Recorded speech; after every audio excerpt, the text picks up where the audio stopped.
आज हम बात करने वाले हैं स्टैटिक वेरिएबल क्या होता है, क्योंकि कल हमने सिर्फ इंस्टेंस वेरिएबल के बारे में बात किया था।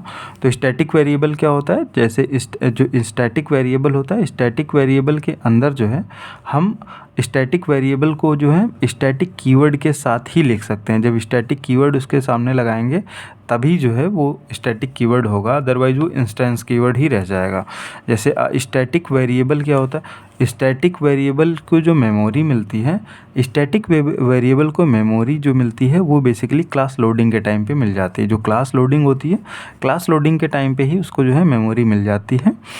Static variable get its memory allocation once its life cycle, मतलब जो स्टैटिक वेरिएबल होता है, स्टैटिक वेरिएबल को जो है मेमोरी जो मिलती है, मेमोरी इसके जो है पूरी लाइफ साइकिल में सिर्फ एक बार मिलती है। जो स्टैटिक होता है, स्टैटिक वेरिएबल में जो है सिर्फ एक बार मिलती है, क्योंकि क्लास लोडिंग के टाइम पे वो लोड हो जाता है, तो बार बार ये नहीं होता। जबकि इंस्टेंस वेरिएबल को बार बार मिलता है, जितनी बार ऑब्जेक्ट क्रिएट होगा उतना बार उसको मेमोरी मिलेगा, बट इसमें नहीं होगा। इसमें जो है, इसमें सिर्फ एक बार होगा और वही चीज़ जो है बार बार यूज़ होगी। ठीक है, तो static variable is basically use to store the data which is common to all users. मतलब मान लीजिए बहुत सारे यूज़र हैं और उसमें जो है मान लीजिए कि कोई एक लिस्ट है। ठीक है, मान लीजिए स्टूडेंट एक आपकी क्लास है और स्टूडेंट बहुत सारे स्टूडेंट हैं, बट उसमें जो है कॉमन क्या है, कॉमन मान लीजिए कि नेशनैलिटी है। नेशनैलिटी क्या है, वो है इंडियन। तो इंडियन जो कॉमन होगा तो इसको हम बना देंगे क्या, स्टैटिक बना देंगे। तो इसको जो है बार बार मेमोरी नहीं मिलेगी, तो इसलिए जो है इसको हम यूज़ करते हैं। ठीक है, अच्छा, static variable can be accessed directly inside any static context as well as instance context. मतलब अभी जो बात हो रही थी कि स्टैटिक की कॉन्टेक्स्ट के अंदर जो है हम इंस्टेंस वेरिएबल को नहीं कर सकते हैं, बट स्टैटिक वेरिएबल को हम इंस्टेंस कीवर्ड के थ्रू भी हम इंस्टेंस कॉन्टेक्स्ट और स्टैटिक कॉन्टेक्स्ट दोनों से हम एक्सेस कर सकते हैं। ठीक है, अच्छा, स्टैटिक वेरिएबल को हम एक्सेस कैसे कर सकते हैं, तो स्टैटिक वेरिएबल को एक्सेस जो है, पहला जो रूल है, पहले नियम जो है कि with the reference variable which contains null. मतलब अभी जो मैंने आपको बताया था कि हम पहले कैसे कर सकते हैं कि जैसे ये हो गया हेलो जो है डेटा टाइप हो गया, उसका जो है रेफरेंस क्या हो गया, H1, H में क्या स्टोर हो गया, नल स्टोर हो गया।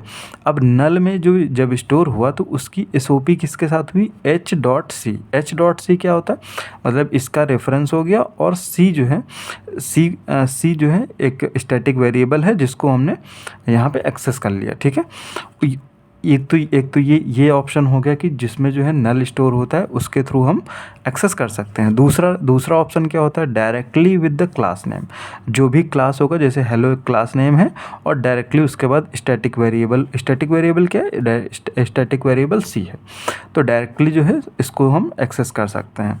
उसके बाद थर्ड ऑप्शन क्या है, third option with the reference variable which contains the corresponding class object reference. मतलब कि इसके जो है ऑब्जेक्ट के थ्रू कर सकते हैं, जो कि रेफरेंस के थ्रू, ऑब्जेक्ट के रेफरेंस के थ्रू हम कर सकते हैं। जैसे कि इसमें जो है SOP अगर हम प्रिंट करें तो H1 हो गया आपका रेफरेंस और इस C क्या हो गया, ये हो गया स्टैटिक वेरिएबल।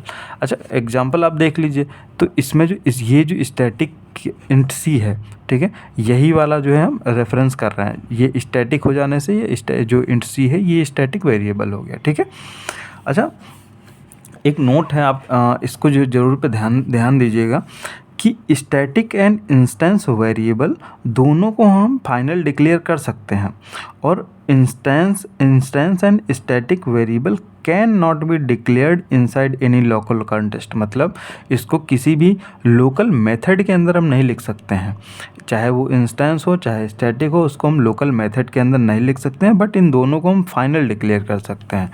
ठीक है, धन्यवाद।